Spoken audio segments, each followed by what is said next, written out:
Next up, we're going to be looking at descriptive lines and tone. We've got the light coming from the left to the right. I haven't mentioned pencils, so to draw out you want sort of an HB to a 2B, and then for shading use a 4B to 6B. I have just been drawing this out and been using that. There's quite good for you for using that on big areas, and this is a 4B and it's quite thick line as well. So what I have done is I did actually start, so it is in a triangular composition, and it has got, what I started with was the jug is going just a little off center, don't forget, and then you've got the bigger peppers on the right, and don't forget this is the negative area around here. You can even use the line of the cloth as well. So once you've drawn that out, I've done this very hard because actually just to see it on video, then what I started to do was color in the mid-tone. So your challenge today is actually seeing this color photograph as a tonal, just in monotone. So imagine this is in black and white, okay? And so you're going to be doing a tonal pencil drawing, and this is very important. And I found some issues with this before with students' work, that they're really taken with the color, but when you squint at it, the tones of the color are the same, and so it doesn't recede or come forward. So when you squint at that, have a really good squint at that, and you can see where is the darkest areas. The darkest areas are here as well. That's really dark. Here, there's some lines here. Then you've got the middle tones, and this is going from dark, medium, light. You've got here very clearly, you've got dark, medium, light. Again here, can you see the reflected light? Reflected light is when the light comes down, bounces off a white surface, light surface, and bounces up underneath the onion, so giving it that spherical look. Again here, the light is hitting here, and you can see the dark and the medium tones, and just really squint at it. So I started to put the medium tones down here, like so. You'll have to see I am using this pencil because, as I said, my 4B seems to be having a moment. And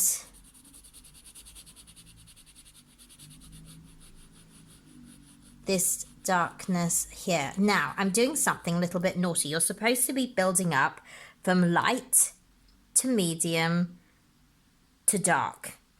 And the reason why I have done it like this, so what I've done is I have put in the most obvious medium tones. So I have put in medium tones here over the pencil. I didn't do the dark first, and I put medium tones here so that you can build up. And I put a medium tone here. Can you see where the shadow is? And also, medium tone. Don't forget, if you just do this quite like, don't really grind into the paper, you will be able to actually rub it out if you want and get more tones. And then also don't forget the way you're moving your pencil. Oh, actually you can I'll show you this because you won't have that one. So use the side of your pencil for shadow. You don't want hard lines, so it's best to use the side of the pencil and go in circular motion. You can always, and then for example you can start building up with more pressure here.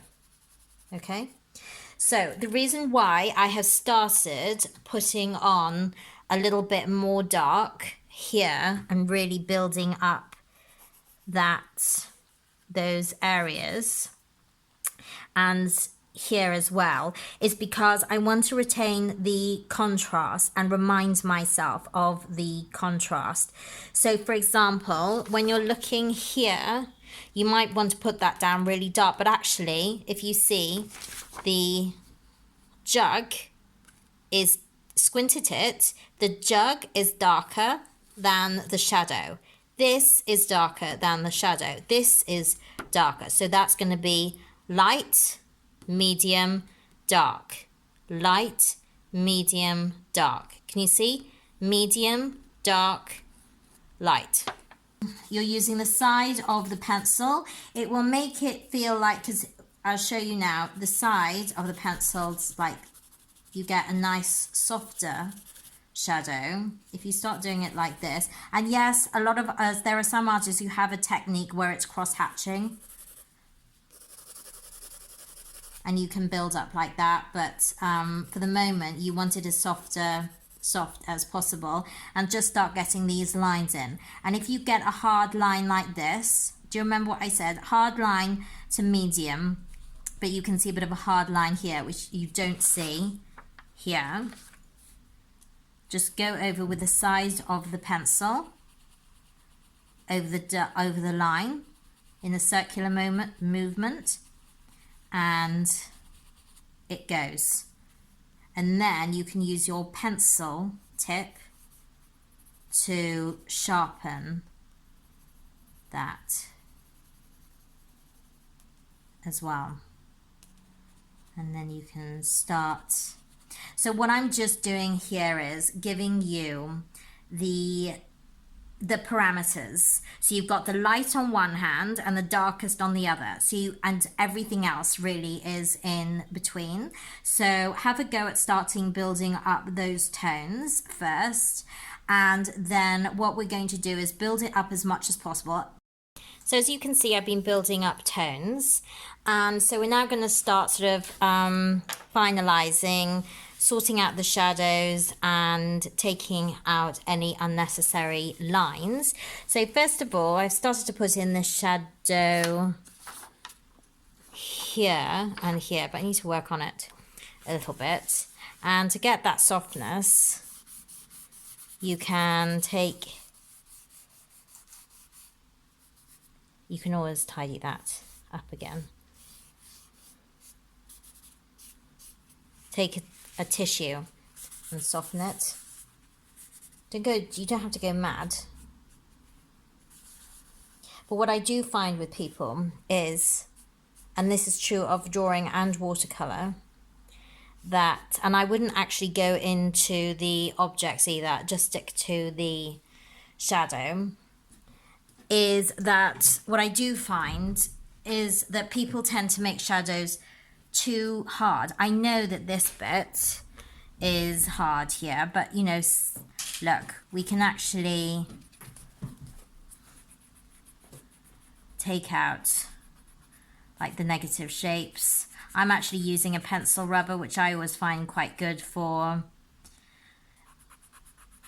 lines, hard lines. And then you've got, this is a, sorry, it does come in a square, but as you know, it is good for stress relief as well.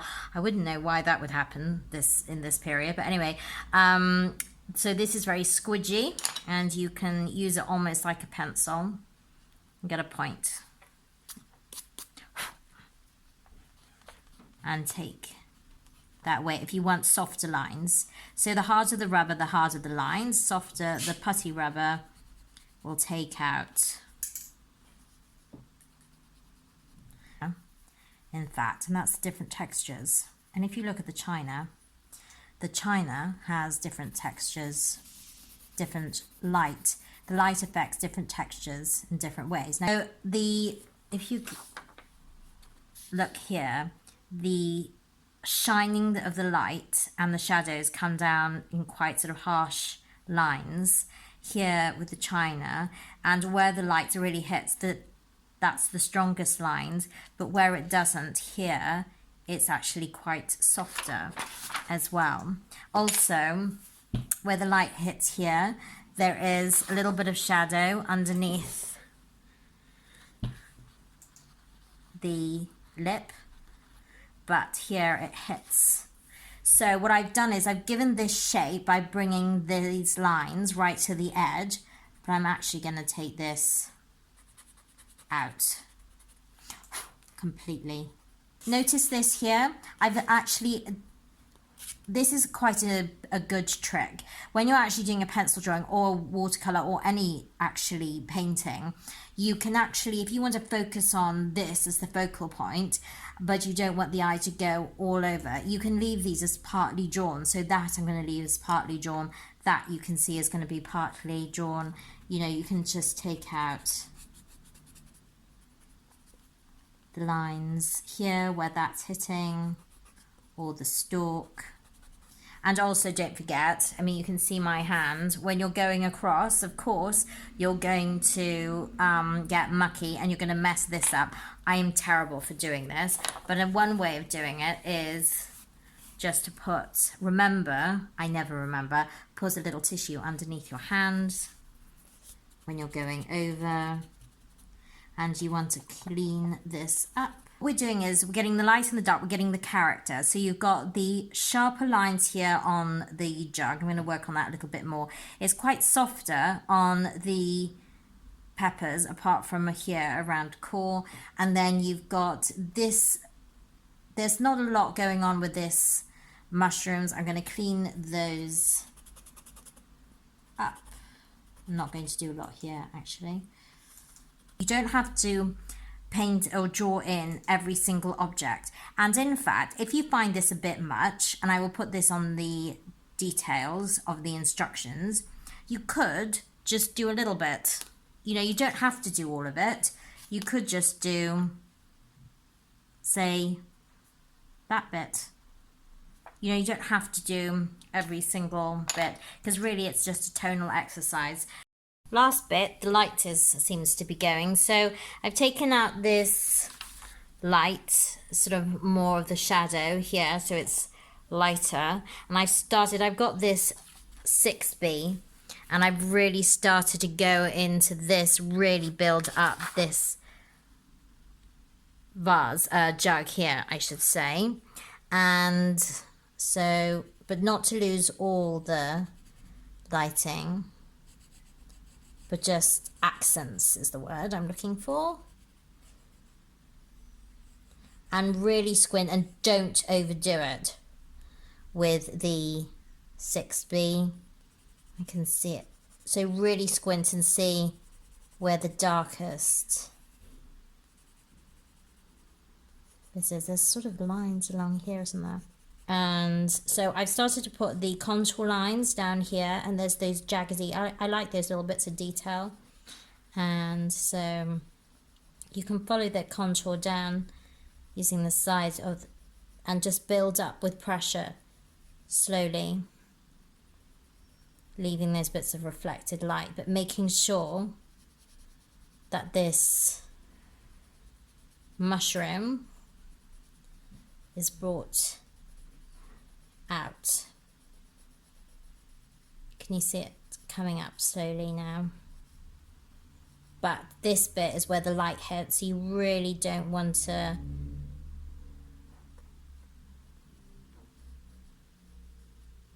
overdo it. You can just put on a little artistic license. And then I've left this quite sketchy. I would suggest to you is, unless you're like me and you'll just keep going forever, I would give yourself a period of time to do this, because this will take you quite a while.